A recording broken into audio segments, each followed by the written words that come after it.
Hello guys. तो कैसे हैं आप सभी? होप आप सभी बहुत अच्छे होंगे। आज हम लोग स्टार्ट करने वाले हैं ज्वाइंट स्टॉक कंपनी। जब कभी भी हम लोग ज्वाइंट स्टॉक कंपनी की बात करेंगे तो ज्वाइंट स्टॉक कंपनी का मतलब क्या होता है? A company is an association. Association का मतलब होता है संस्था। A company is an association of persons formed for carrying out business. मतलब कह रहा है एक कंपनी एक संस्था होता है बहुत सारे लोगों का, और हम उसको बनाते हैं अपने बिजनेस एक्टिविटी को चलाने के लिए। And has a legal status independent of its member. और इसका एक अपना एक लीगल स्टेटस होता है। फाइन, ये इंडिपेंडेंट रहता है अपने मेंबर से। क्लियर है? The company form of organization is gone by the Companies Act 1956। ये जो हम लोग कंपनी बनाते हैं ये गवर्नमेंट के द्वारा गॉन किया जाता है। मतलब एक कंपनी एक्ट के द्वारा गॉन किया जाता है। और वो क्या है? The company act 1956। आज मतलब ये समझ में आ गया कि जो भी कंपनी होता है वो कंपनी को हमको द कंपनीज एक्ट 1956 के अंदर हम लोग को रजिस्टर्ड कराना होता है। फाइन, और उसी के द्वारा हम लोग का गवर्न होता है। क्लियर है? अगेन हम लोग बहुत अच्छे से इसको समझने के लिए रिपीट करते हैं। एक कंपनी का मतलब एक बहुत सारे लोगों से मतलब होता है, और वो एक संस्था होता है जो कि बिजनेस एक्टिविटी को चलाता है। और वो कंपनी का जो स्टेटस होता है, लीगल स्टेटस, वो इंडिपेंडेंट होता है। क्यों? क्योंकि हम लोग कंपनीज एक्ट 1956 के तहत हम लोग उस ऑर्गेनाइजेशन को रजिस्टर्ड करा लेते हैं और फॉर्म करते हैं, तब जाकर उस कंपनी को हम ओपन करते हैं। फाइन, आइए नेक्स्ट यहाँ पढ़ते हैं। A company can be described as. आप चीज़ों को समझिए। एक कंपनी को समझाने के लिए हम लोग एक अलग तरीके से भी डिस्क्राइब कर सकते हैं। वो ये लिखा है, a company can be described as an artificial person. कह रहा है एक कंपनी जो होता है हम उसको इस तरीके से डिस्क्राइब कर सकते हैं। हम एक कंपनी को आर्टिफिशियल पर्सन कह सकते हैं। ठीक है? Having a separate legal entity, जिसके पास सेपरेट लीगल एंटिटी होता है। Perpetual succession and common seal, जिसके पास परपेचुअल सक्सेशन होता है और कॉमन सील होता है। बच्चों, मुझे पता है कि आपको इसमें से आर्टिफिशियल पर्सन का मतलब क्या होता है ये भी समझना है, सेपरेट लीगल एंटिटी का मतलब क्या होता है ये भी समझना है, परपेचुअल सक्सेशन का मतलब क्या होता है ये भी समझना है, और लास्ट में कॉमन सील का मतलब क्या होता है आपको ये भी समझना है। फाइन बच्चों, तो इसको मैं आपको समझा दे रहा हूँ। This is so easy. A company can be describe an artificial artificial person. हम लोग हमेशा ये सुनते हैं कोई भी चीज़ आर्टिफिशियल। आर्टिफिशियल का मतलब होता है मैन मेड। मतलब आर्टिफिशियल का मतलब ये होता है कि आदमी ने बनाया, मैन मेड होता है। फाइन, तो इसमें लिखा है कि जो कंपनी है वो आर्टिफिशियल पर्सन है। एक कंपनी क्या है? आर्टिफिशियल पर्सन है। मतलब कि आदमी के द्वारा ये बनाया गया है, और वो जो कंपनी है वो खुद एक आदमी के द्वारा बनाया गया आदमी की तरह है। ठीक है? ये ऐसा माना जाता है। अब आपको हम बता दें कि क्यों ऐसा कहा जा रहा है। देखिए क्या है, जो हम लोग नाम ले रहे हैं कंपनी, ठीक है, तो कंपनी को हम लोग जब रजिस्ट्रेशन कराते हैं तो 1950 कंपनीज एक्ट 1956 के तहत ये कंपनी बन जाती है। तो जब कंपनी वो बन जाती है तो उसको हम रजिस्टर्ड करा के बनाए हैं, तो इसीलिए वो कहलाता है आर्टिफिशियल पर्सन। ठीक है? हम लोग जो पर्सन है, हम लोग लिविंग थिंग है, हम लोग सांस ले सकते हैं, वी आर पर्सन। बट वो कंपनी सांस नहीं ले सकता। प्लस वो लीगल स्टेटस का मतलब ये है कि वो रजिस्ट्रेशन कराकर वो कंपनी को बनाया गया है। इसलिए उस कंपनी को हम लोग कहते हैं क्या? पर्सन ना बोलकर हम लोग बोलते हैं आर्टिफिशियल पर्सन। ठीक है? आर्टिफिशियल का मतलब जो मैनमेड, जो हम लोग इंसान ने बनाया है, प्लस उसी में क्या आ जाता है कि किस एक्ट के तहत वो रजिस्टर्ड हुआ है। तो वो उसी को हम लोग क्या कहते हैं? Artificial person. तो जो कंपनी क्या होता है? एक आर्टिफिशियल पर्सन होता है, इंसान के बनाया बनाया इंसान के द्वारा बनाया गया वो संस्था होता है, एसोसिएशन होता है। Having a separate legal entity. Having a separate legal entity का मतलब समझिए, उसके पास सेपरेट लीगल एंटिटी होता है। सेपरेट लीगल एंटिटी का मतलब कि जो कंपनी है और कंपनी का मालिक सेपरेट अलग अलग होते हैं। फाइन, एक कंपनी है और एक कंपनी का मालिक अलग अलग होते हैं।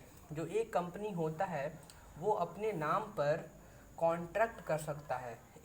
जो कंपनी होता है वो अपने नाम पर गुड्स को मंगा सकता है। एक कंपनी जो होता है वो अपने नाम पर किसी के ऊपर केस ठोक सकता है, और एक कंपनी जो होता है उसके नाम पर कोई केस ठोक सकता है। फाइन।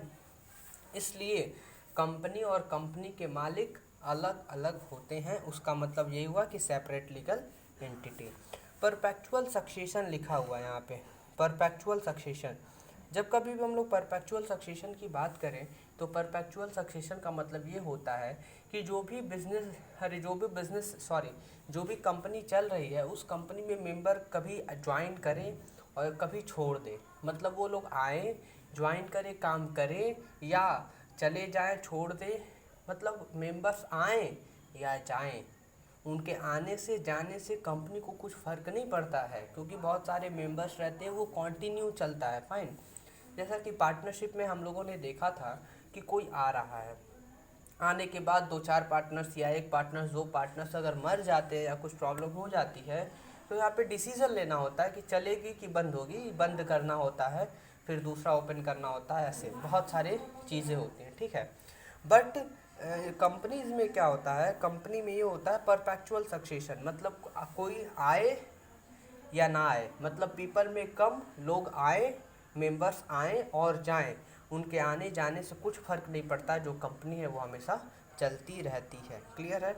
और लास्ट में लिखा एंड कॉमन सील, मतलब जिसके पास कॉमन सील का मतलब होता है कंपनी का signature.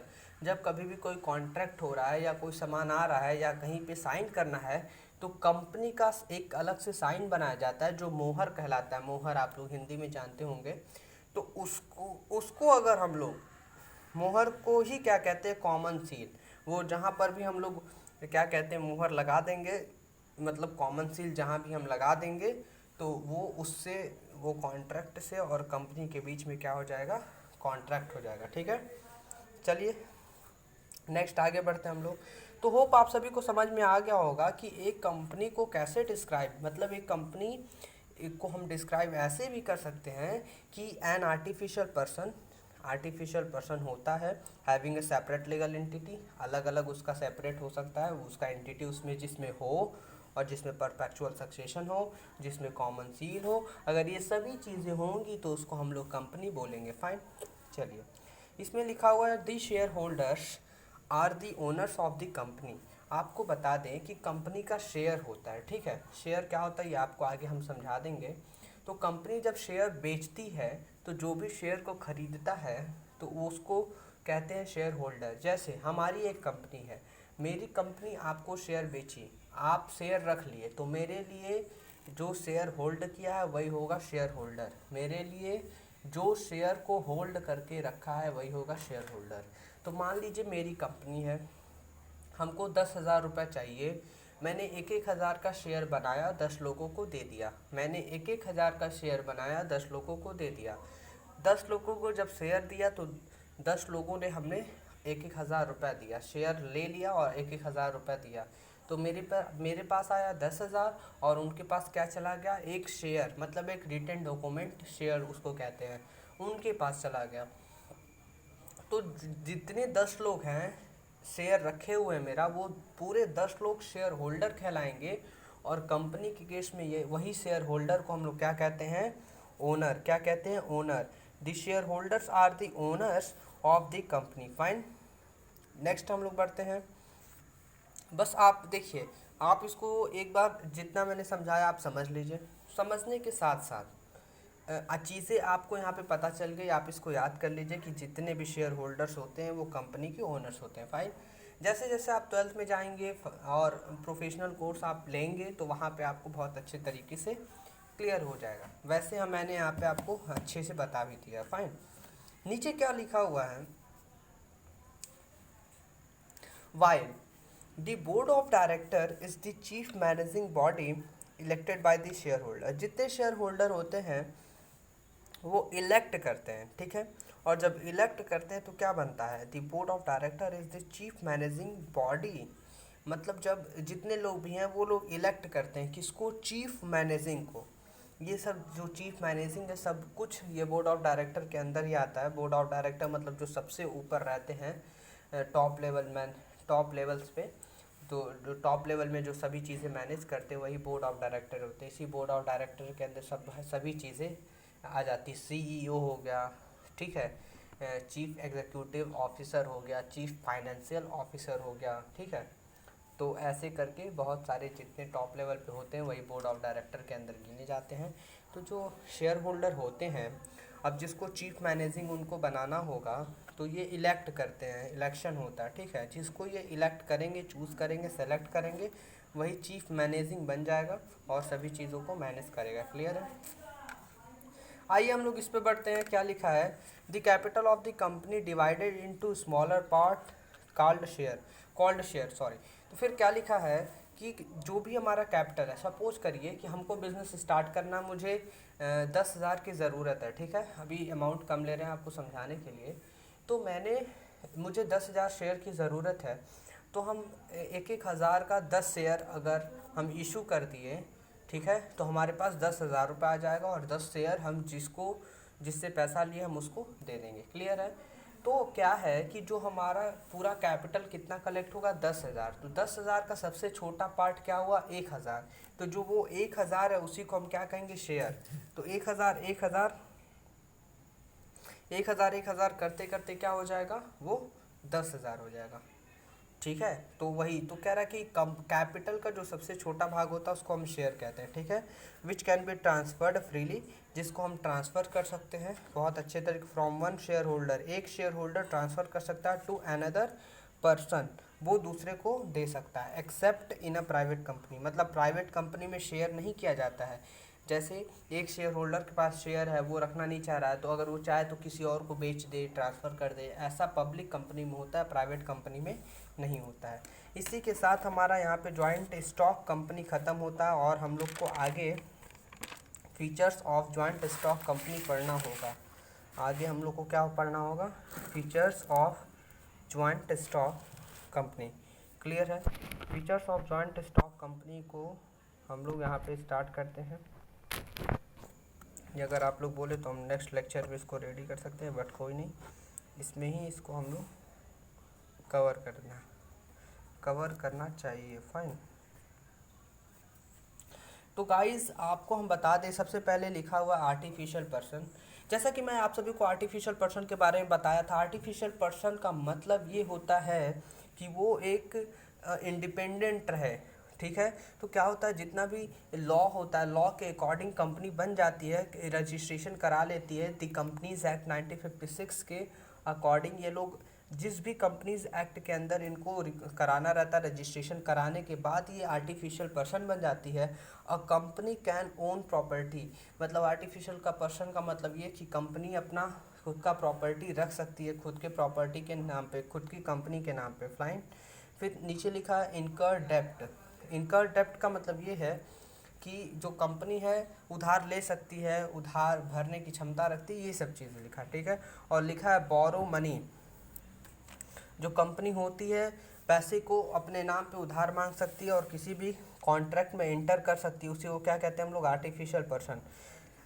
Features of joint stock company की बात करें तो सेकेंड पॉइंट कहता है separate legal entity. Separate legal entity का जैसा कि मैं आपको बता दूं कि जो कंपनी होता है और कंपनी का मेंबर, कंपनी और कंपनी का मेंबर, ये लोग अलग अलग होते हैं, अलग अलग होते हैं। फाइन।